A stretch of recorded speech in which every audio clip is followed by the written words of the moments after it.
한 번은 퇴근하고 늦게 이렇게 집에 왔는데요. 단지에 들어오니까 주차할 자리가 없는 겁니다. 그래서 한참을 돌다가 결국은 자리를 못 찾아서 할 수 없어서 단지 밖에 갓길에다가 주차를 했는데요. 아침에 출근하려고 나가보니까 불법 주차 딱지가 붙어 있어요. 그런데 나중에 확인을 해보니까 과태료가 생각보다 너무 많이 나온 거예요. 이게 왜 이렇게 많이 나왔지? 보니 제가 어린이 보호구역, 스쿨존에다가 주차를 한 거예요. 그래서 알아보니까 스쿨존은 주정차를 불법으로 세우면요, 일반 과태료의 3배가 부과된다는 거예요. 3배를 냈습니다. 내가 국가에 세금을 이렇게 많이 낼 수는 없어. 그래가지고 그다음부터는 아무리 자리가 없어도 길을 쓰고 단지 안에 어떻게든 꾸역꾸역 차를 세웠던 기억이 나요. 여러분, 누구도 솔직하게 세금 내는 것 좋아하고 기뻐하는 사람 없습니다. 꼭 내야 하는 건 알겠지만 언제나 내면서도 뭔가 좀 빼앗긴다라는 느낌이 들죠. 세금만 그렇습니까?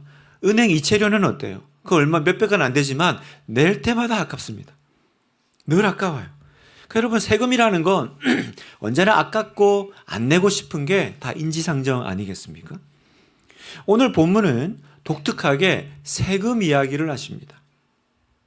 예수님은 그리스도인들이 세금에 대해서 어떤 자세를, 태도를 취해야 되는지 아주 독특하고 재밌는 주제로 우리에게 말씀하고 계세요.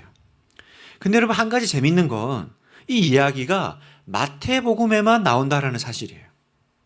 다른 복음서의 저자인 마가, 누가, 요한은 이 문제를 거론하지 않고 있어요. 그럼 왜 마태만 이 문제에 관심을 가지고 있을까? 아마도 마태가 전직 세리였기 때문이 아니었을까, 그렇게 생각을 해봅니다.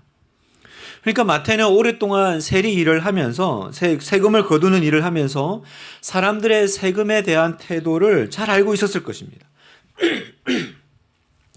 절세를 하는 건 기본이고 어떻게 하든지 탈세를 해보려고 애를 쓰죠.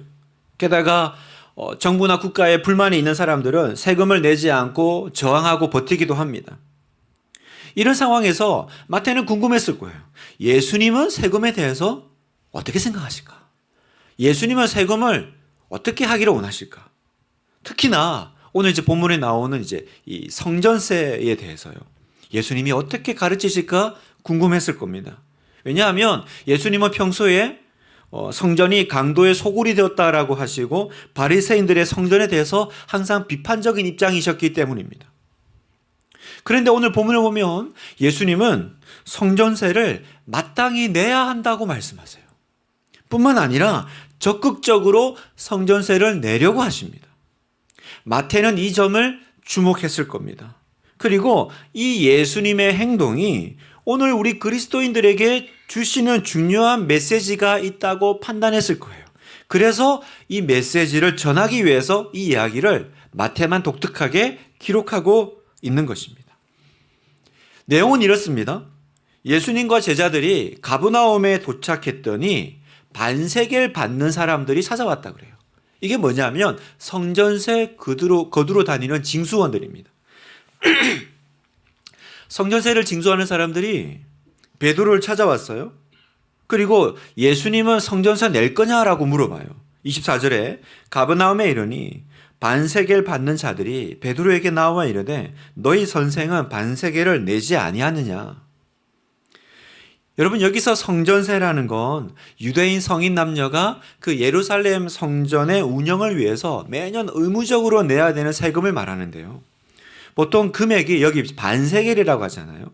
이 반세겔이 그 당시에 시골 인부의 이틀치 임금에 해당되는 그 정도 금액이라고 합니다.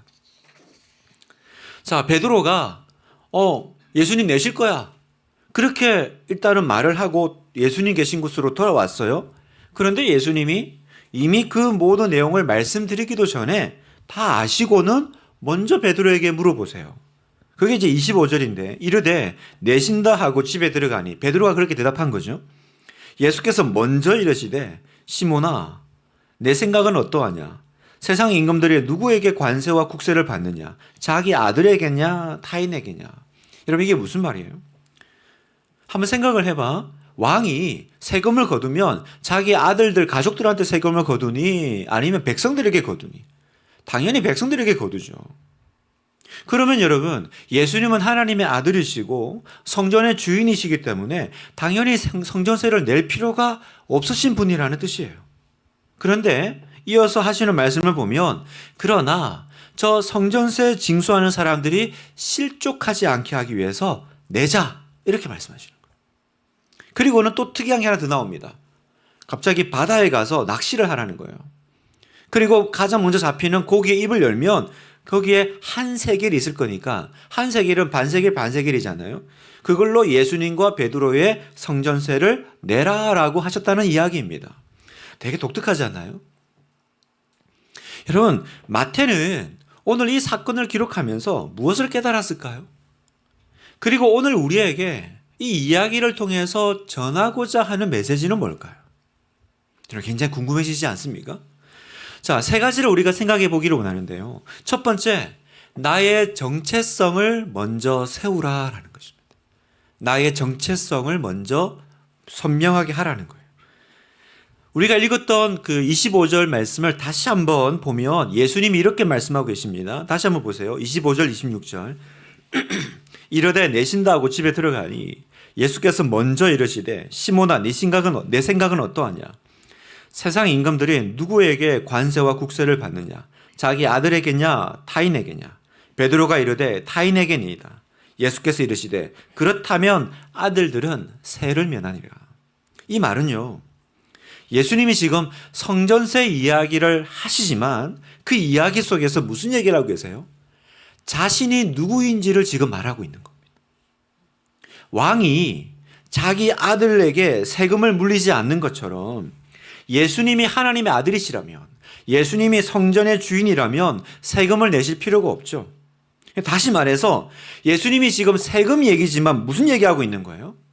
그 앞서서 그 속에서 내가 누구냐, 이 베드로와의 대화 가운데 내가 누군지를 다시 한번 선포하고 알려주고 깨닫게 하고 계신 거예요.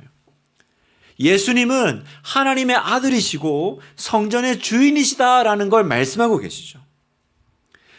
우리 사랑하는 분당하나교회 성도 여러분, 예수님은 언제 어디서나 어떤 상황에서도 내가 누구인지, 자신이 누구인지를 언제라도 잊지 않으세요.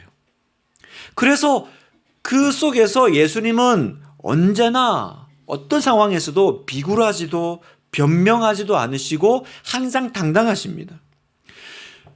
주님은 언제나 성경을 보세요. 항상 넉넉하세요.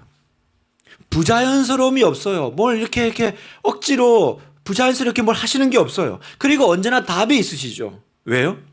자신감은요, 여러분 기억하세요. 자신감은 내가 누구냐라고 하는 정체성에서 나온다는 거예요. 내가 누구인지를 분명히 알고 있는 사람은 부자연스럽지도 않고 주눅들지도 않고 비굴하지도 위축되지도 않더라는 거예요. 사랑하는 성도 여러분, 모든 문제 앞에서 가장 중요한 것이 있습니다. 그건 뭘까요? 그건 바로 내가 누구인지 그 정체성을 알고 살아가는 것입니다. 내가 누구고, 그리고 나는 어디에 속한 사람인지를 내가 정확하게 선명하게 알 때요, 이 사람은 어떤 상황에서도 지혜롭게 행동할 수 있고 또 무엇을 해야 될지 정확하게 알게 된다는 거죠. 여러분, 그렇죠. 성도 여러분, 여러분은 누구십니까? 저와 여러분은 이 땅에서 어떤 아이덴티티, 어떤 정체성을 가지고 살아가는 사람들이죠? 여러분, 우리는 이 땅을 한편으로는 거쳐 지나가는 나그네입니다. 우리는 여기서 영원토록 살 사람들이 아닙니다. 우리의 고향은 어디입니까? 우리가 돌아간다 그러잖아요. 죽으면 돌아가셨다 그러잖아요. 우리는 어디로 돌아갑니까? 우리의 고향은 어디예요? 천국, 하나님 나라, 하늘 나라가 우리의 고향이고요. 우리의 시민권은 하늘 나라에 있습니다. 빌립보서 3장 20절 같이 한번 읽어보겠습니다. 시작. 그러나 우리의 시민권은 하늘에 있는지라 거기로부터 구원하는 자 곧 주 예수 그리스도를 기다리노니. 우리의 시민권은 하늘에 있는지라. 우리는 하나님 나라 시민권자라는 거예요. 우리는 이 땅에서 영원히 살 사람들이 아닙니다. 우리가 이 땅에 살지요. 그러나 동시에 우리는 하나님 나라에 속한 하나님 나라 천국 시민이다라고 우리의 정체성을 말씀하세요. 하나님의 성도 여러분, 여러분은 이 세상에서 어느 나라를 가장 사랑하십니까? 대한민국입니까? 여러분, 대한민국이 여러분이 가장 사랑하는 나라입니까? 그러나 여러분, 내가 하나님 나라를 발견하면요, 그때부터 하나님 나라가 가장 나의 사랑하는 나라가 된다라는 거예요. 아내와 이혼을 결심한 어떤 남자 집사님이 있었습니다. 다 마음의 결정을 하고 목사님께 신방을 받으러 왔어요. 이미 마음에는 결정을 했어요. 그러니까 뭐 어떤 얘기를 해도 그 결정에 변함이 없는 거죠. 근데 목사님이 마지막으로 그렇게 물으셨대요.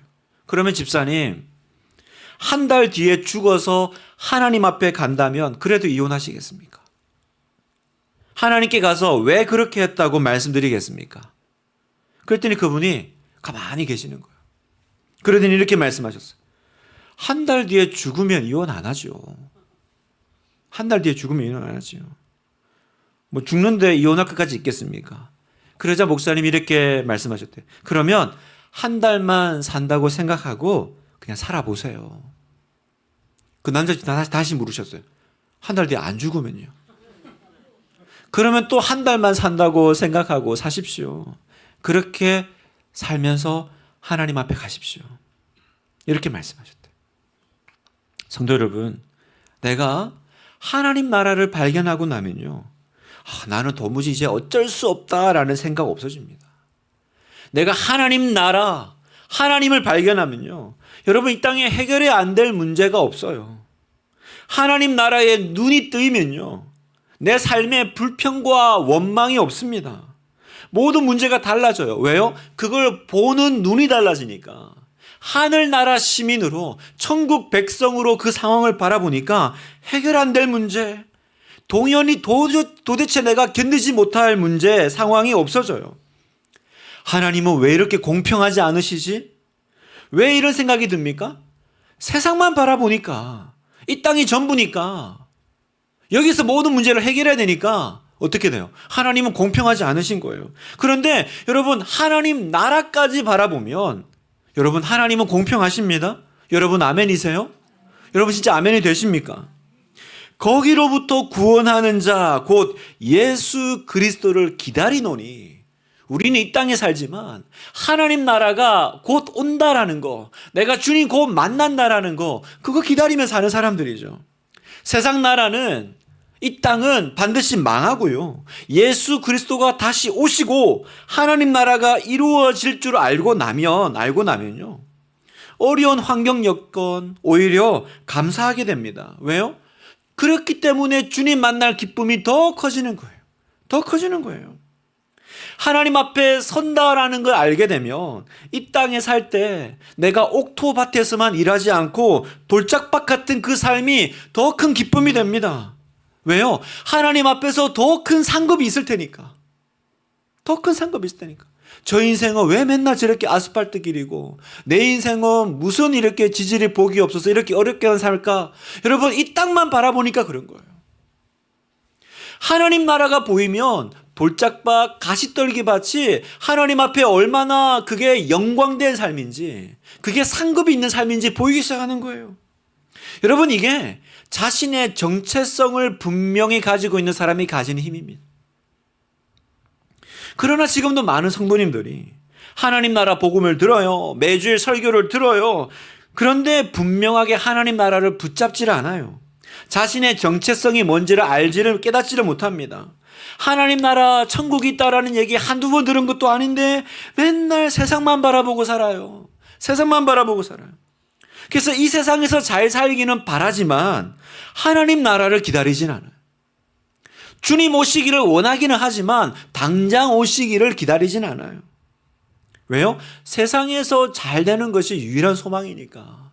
이 땅에서 내가 인기 얻고, 이 땅에서 위로받고, 이 땅에서 잘 풀리는 것이 내 인생의 전부니까요. 그래서 세상에서 얻고 싶은 것에 온통 내 마음을 뺏기고 사니까 하나님 나라가 점점 흐릿하고 희미해지는 거예요. 내 정체성을 잃어버리는 거예요. 내가 누군지를 모르는 거예요. 성도 여러분, 왜 우리 성도들 가운데 하나님 나라에 대한 소망이 이렇게 희미한 분들이 많나요?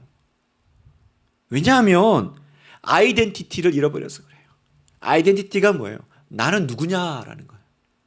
나는 누구냐? Who am I? 나는 누굽니까? 여러분, 아이덴티티에서 디그니티가 나옵니다. 품격이 나오는 거예요. 품위가 나오는 거예요. 그렇죠, 여러분. 내가 이거 할 사람 아니야. 내가 누군데. 여러분, 아이덴티티가 분명한 사람이 어떤 자리, 어떤 상황에서도 디그니티가 나와요. 디그니티가 나와요. 내가 목사인데 내가 이런 거 하면 안 되지. 자기가 아이덴티티가 뭔지를 모르니까 목사인데도 이상한 짓 하는 거예요. 내가 누군지를, 내가 그리스도인인데, 내가 성도인데, 내가 하늘 시민권자인데 이렇게 살면 안 되지. 그러니까 여러분, 우리가 왜 세상에서 그리스도인답게 못 사냐? 그리스도인답게 사는 게 어려워서가 아니에요. 어려워서가 아니고 나의 정체성을 계속 놓치고 살기 때문이에요. 여러분, 예수님은 성전세 전혀 상관없는 얘기 같잖아요. 그런데 성전세 문제를 이야기하시면서 먼저 자신이 당신이 하나님의 아들이라는 사실에서 시작하십니다. 그러니까 하나님의 아들다운 판단을 내리고 하나님의 아들다운 행동을 하실 수 있는 거예요. 성도 여러분, 살면서 어떤 일을 해야 될지 또 어떤 결정을 내려야 될지 그런 순간이 찾아올 겁니다. 그때 여러분 뭐부터 시작하셔야 돼요? 이게 나에게 도움이 되냐 안 되냐, 이게 지금 어떤 나에게 유익을 주냐 안 주냐, 그게 아니라 뭐부터 시작하셔야 돼요? Who am I? 난 누구야? 내가 누구야? 나의 아이덴티티, 나는 누구인가에서부터 시작하십시오. 예수님이라면 어떻게 하셨을까? 네, 여러분, 예수님이라면 이런 상황에서 어떻게 하셨을까? 어떤 말씀을 하셨을까? 어떤 태도를 취하셨을까? 여러분, 이 질문에서 시작하신다면 여러분은 항상 바른 답을 찾으실 수 있으실 거예요. 두 번째, 세상의 질서 속에서 덕을 세우라는 거예요. 세상의 질서 속에서 덕을 세우는 사람이 되라고 우리에게 말씀하고 계세요. 여러분, 예수님은 베드로와의 그 대화, 질문을 통해서 자신이 누구인지 분명히 드러내셨습니다. 예수님은 성전세를 낼 필요가 없는 하나님의 아들이세요. 성전의 주인이신 예수님은 성전세를 받아야 되실 분이지 내실 분이 아니에요. 그런데 예수님의 결론이 뭡니까? 27절 읽겠습니다. 시작. 그러나 우리가 그들이 실족하지 않게 하기 위하여 가져다가 나와 너를 위하여 주라 하시니라. 주라 하시니라. 한마디로 무슨 말입니까? 성전세를 낼 필요가 없지만 내기로 하자라는 거죠. 내자라는 거예요. 여러분, 일반적으로 앞에도 얘기했지만 사람들은 세금 내는 거 싫어합니다. 어떻게든지 그런 거는 안 내려고 하죠. 그런데 예수님은 오히려 내실 필요가 없는 분인데 그럼에도 불구하고 왜 내시려고 했을까요? 그 답이 본문에 있어요. 뭐라고 말씀하세요? 우리가 그들이 실족하지 않게 하기 위하여, 그들이 실족하지 않게 하기 위해서 그렇게 하자라는 거예요. 할 필요가 없지만 하자라는 거예요. 여러분, 실족한다라는 게 뭡니까? 누군가를 오해하게 만들어서 믿음이 흔들리게 하는 거죠. 그래서 세 번역본은 이렇게 말합니다. 그러나 우리가 그들을 걸려 넘어지지 않도록 해야 하니, 걸려 넘어지지 않도록 해야 되니, 우리의 행동과 우리의 태도를 보고 저 사람들이 흔들리면 안 되니까, 믿음이 없어지면 안 되니까.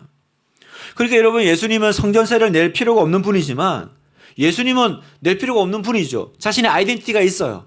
그러나 사람들은 몰라요. 아직 사람들은 아직 예수님이 어떤 분인지 모릅니다. 그런데 이런 상황에서 예수님이 무조건 그냥 난 오라, 내가 왜 내? 그리고 내지 않으면요, 사람들은 잘 모르니까 그렇게 생각할 거예요. 아, 예수님은 법을 안 지키는구나. 예수님은 유대인들의 그 경건한 의무를 지키지 않는 분이구나. 그렇게 오해할 수가 있겠죠. 문제는요, 그런 오해가 예수님에 대한 편견을 만들지 않겠어요?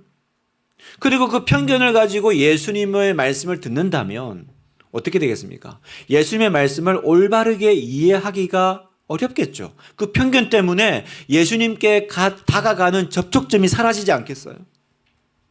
예수님은 이런 상황을 잘 아셨기 때문에 내실 필요가 없지만 세금을 내기로 결정하신 거예요.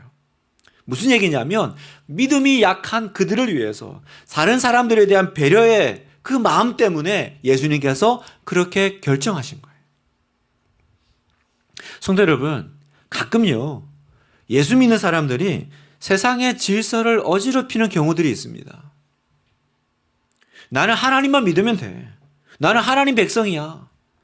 나는 하나님 나라 시민이기 때문에 이 세상 질서에 대해서, 세상의 법에 대해서는 나는 지킬 필요가 없는 것처럼 그렇게 책임과 의무를 다하지 않는 경우가 있어요. 그래서 종종 예수 믿는 사람들이 불신자들한테 손가락질을 받고요. 교회가 비난을 받는 일들이 종종 생기죠. 우리 그거 자주 목격하지 않아요? 물론 하나님 나라와 세상 나라는 다르죠. 시민권이 다르고 통치 원리가 다르고 질서가 다릅니다. 그러나 여러분, 내가 비록 하나님 나라요, 하나님 나라 시민권자지만 하나님의 통치를 받는 사람이지만 우리가 이 땅에 살 때는 이 세상 나라의 질서를 따라서 살아야 된다는 거예요. 여러분, 이게 오늘 본문이 우리에게 던지는 굉장히 중요한 메시지입니다.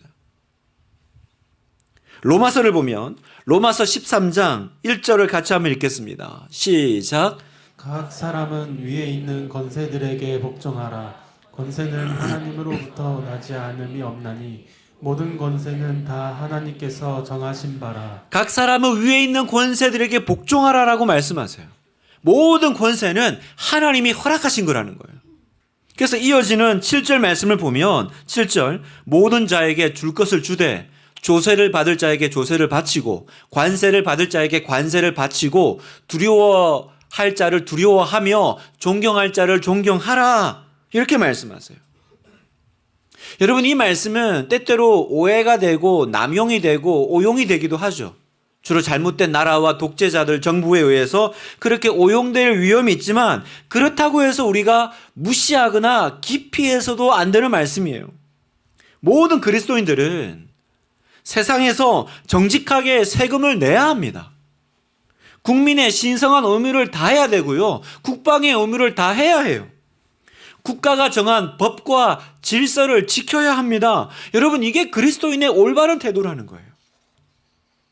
성도 여러분, 세상의 질서 속에서 덕을 세우는 사람이 되십시오. 난 몰라. 나 하나님 믿는 사람이고 이렇게 비성경적인 나라에서 이렇게 비성경적인 정부에서 난 이렇게 살 수 없어. 아니요, 여러분. 네가 이 나라에 몸담고 있으면 그 질서 속에서 덕을 세우라는 거예요. 아무리 고통스럽더라도 질서와 법을 파괴해서는 안 돼요. 아무리 주장이 옳다 할지라도 내 뜻과 다르다 할지라도 해야 될 도리는 하면서 그 정해진 질서 속에서 자신의 뜻을 관찰하는 거예요. 그게 올바른 태도다라고 오늘 주님 말씀하고 계신 거예요. 이게 바른 그리스도인의 모습이에요. 이게 나라냐? 이게 나라야? 그러면서 내 마음대로 하시면 안 돼요. 그건 세상 사람들은 그렇게 할 수 있지만 그리스도인들은 여러분 그건 세상에 덕이 되지 않아요. 덕이 되지 않는다는 거예요. 여러분, 예수님 당시를 생각해 보십시오. 예수님 시대는요, 우리 시대보다 더 심각한 로마 식민지 시대였습니다. 그런데 예수님은 뭐라고 말씀하셨어요? 마태복음 22장 21절. 그런즉 가이사의 것은 가이사에게, 하나님의 것은 하나님께 바치라 하시니. 가이사가 누굽니까? 그 당시에 그 로마 황제잖아요. 시저. 예수님이 빌라도 총독에게 재판받고 십자가에 처형당했던 것을 생각해 보십시오. 여러분, 성경에 예수님이 어떤 정치적인 그것 때문에 투쟁이나 민족 해방 투쟁 같은 것들을 일으키신 흔적이 없어요. 오히려 뭐라고 말씀하세요? 요한복음 18장 36절에 예수께서 대답하시되 내 나라는 이 세상에 속한 것이 아니니라. 만일 내 나라가 이 세상에 속한 것이라면 내 종들이 싸워 나로 유대인들에게 넘겨지지 않게 하였으리라. 이제 내 나라는 여기에 속한 것이 아니니라. 무슨 말씀인지 이해되세요, 여러분? 그러면 예수님은 민족을 사랑하지 않는 분인가?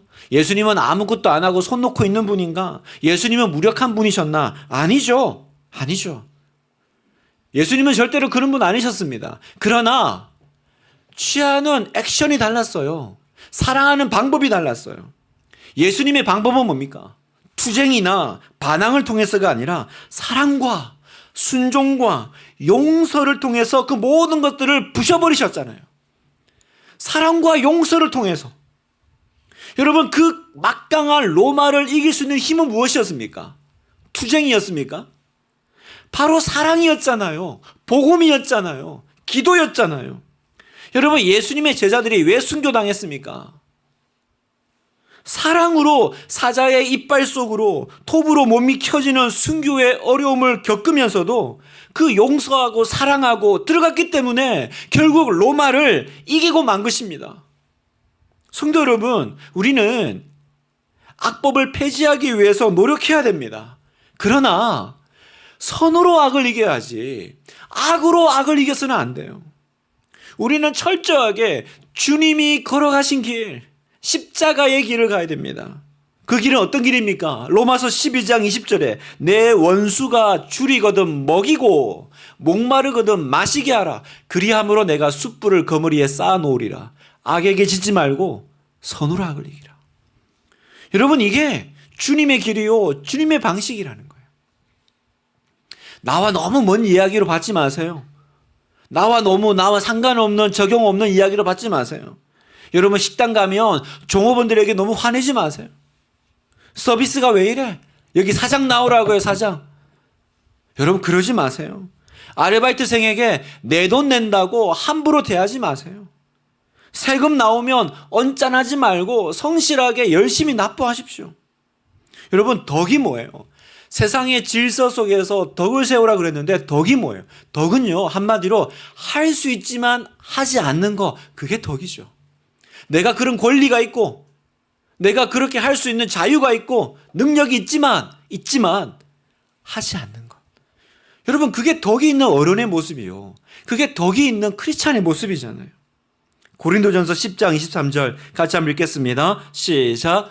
모든 것이 가하나 모든 것이 유익한 것은 아니요 모든 것이 가하나 모든 것이 덕을 세우는 것은 아니니 누구든지 자기의 유익을 구하지 말고 남의 유익을 구하라. 덕이 뭡니까?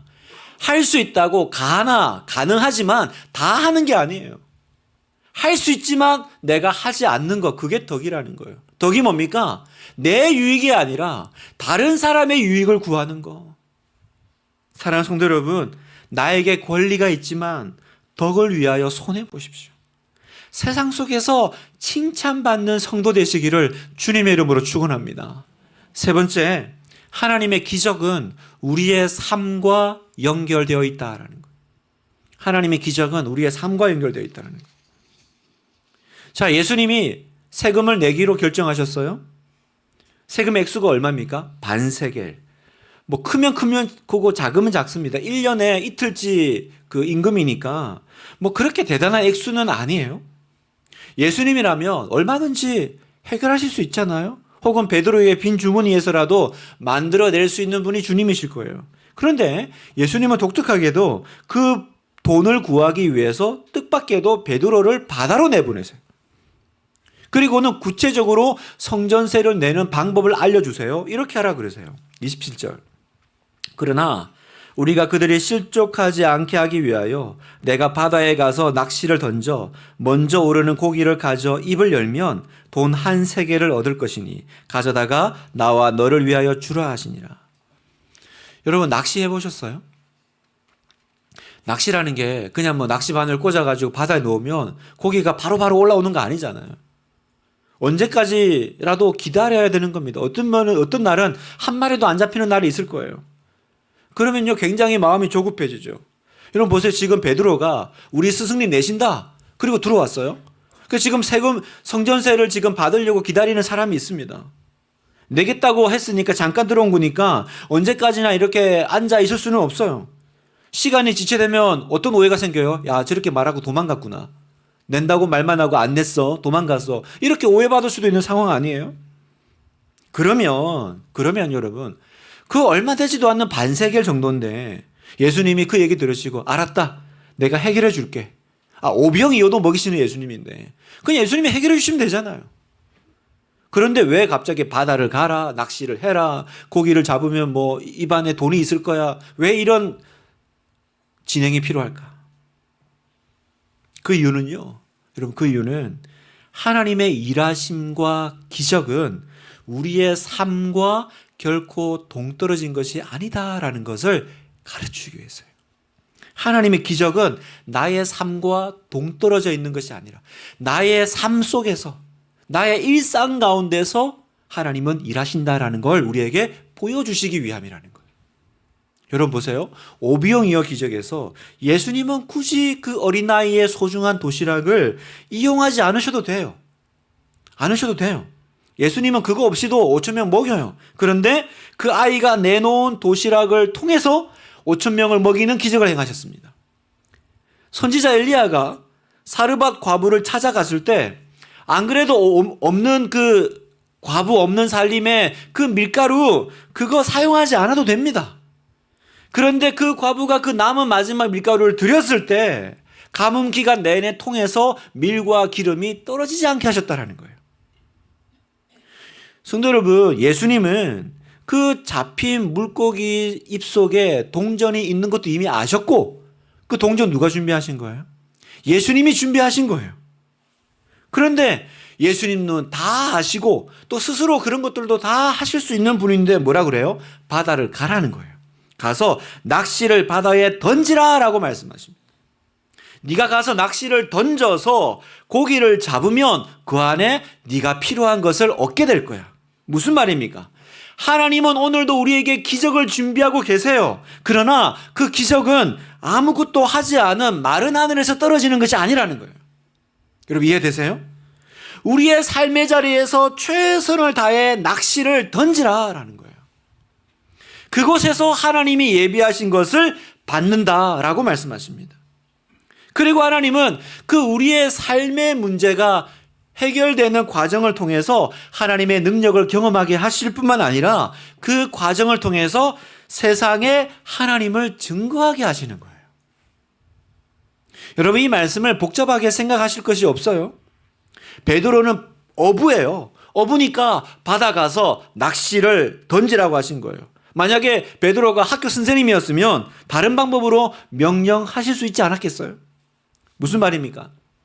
학교 선생님이면 칠판과 분필 속에서 최선을 다해야 한다는 거. 전기 기술자라면 자기의 기술을 통해서, 야구 선수라면 배트와 글러브를 통해서, 음악가라면 악기나 자기 목소리를 통해서 오늘도 나가서 최선을 다해서 낚시를 던지라고 말씀하세요. 최선을 다해서 삶을 살아내면 뭐가 있어요? 그 속에 하나님이 이미 예비하신 그 한세겔로 상징되는 하나님의 기적, 하나님의 은혜를 발견하게 될 것이다. 여러분 아멘이십니까? 그러니 여러분 오늘도 삶의 자리에서 내가 최선을 다해 살아가십시오. 하나님의 기적은 나의 삶과 상관없는 저 동떨어진 어떤 것이 아닙니다. 마른 하늘에 나는 아무것도 안 하고 기도만 하고 있는데 갑자기 눈앞에 떡 떨어지는 게 아니에요. 나가서 뭔 일인지 모르겠어요. 베드로는 이게 도대체 맞아? 이게 맞아? 그러고 가지 않았겠어요? 그러나 자기가 가장 잘하는 거, 고기 잡는 거. 그 던져서 했더니 그 속에 하나님이 예비하신 은혜가 있네요. 여러분의 삶 가운데도 이 은혜가 있기를 축복합니다. 삶 속에서 하나님의 은혜를 경험하시고 또 그 삶의 과정을 통해서 세상에 하나님을 드러내시는, 세상에 복음을 전하는, 하나님의 덕을 선포하는 그런 복된 칭찬받는 우리 그리스도인들 하나교회 성도 되시기를 주님의 이름으로 축원합니다.